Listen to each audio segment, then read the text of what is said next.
Welcome back again. ഞാൻ നിങ്ങളുടെ സൗമ്യയാണേ.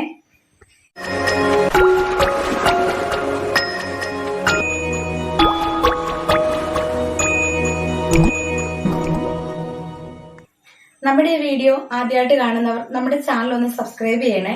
അപ്പൊ നമുക്ക് വീഡിയോയിലേക്ക് പോവാം. നമുക്കിന്നൊരു മത്തങ്ങ വിളയിച്ചാലോ?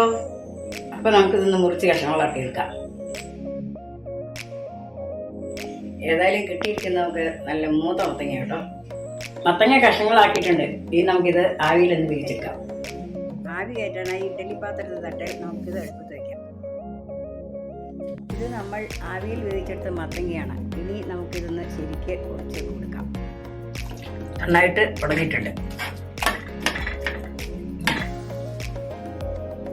ഇനി ഇതിലേക്ക് 1 കിലോ ശർക്കര ഉരുക്കിയതിൻ്റെ പാനി ഒഴിച്ച് നന്നായിട്ട് ഇളക്കി കൊടുക്കാം. ഇനി ഇതിലേക്ക് ചിരവിയെടുത്ത തേങ്ങ നമുക്ക് ചേർത്ത് കൊടുക്കാം. ഇതിനായിട്ട് ഞാൻ 2 തേങ്ങയാണ് എടുത്തിരിക്കുന്നത്. ഇതിലേക്ക് തേങ്ങ ചേർത്തതിന് ശേഷം നന്നായി ഇളക്കി കൊടുത്തുകൊണ്ടിരിക്കുക. വെള്ളം പറ്റുന്നത് വരെ ഇളക്കുക. ഇതിലെ വെള്ളം പറ്റുമ്പോഴേക്കും ഏകദേശം തേങ്ങയും നമുക്ക് വെന്ത് കിട്ടും. തേങ്ങ ശരിക്കും വേകുന്നത് വരെ ഇളക്കി കൊടുത്തുകൊണ്ടിരിക്കുക.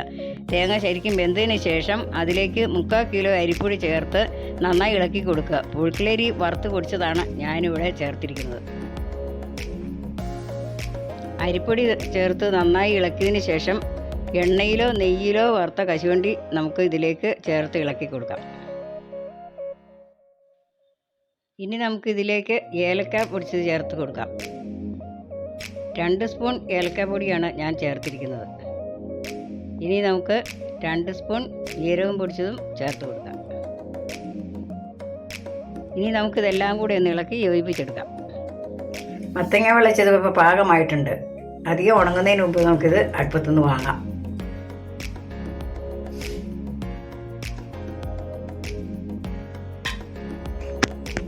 നമ്മുടെ മത്തങ്ങ വിളയിച്ചത് ഇവിടെ റെഡി ആയിട്ടുണ്ട്. നിങ്ങൾക്ക് ഇഷ്ടപ്പെട്ട ലൈക്ക് ചെയ്യുക, ഷെയർ ചെയ്യുക, സബ്സ്ക്രൈബ് ചെയ്യുക. നിങ്ങളുടെ വിലപ്പെട്ട കമന്റുകൾ കമന്റ് ബോക്സിൽ ഞങ്ങളെ എഴുതി അറിയിക്കുക.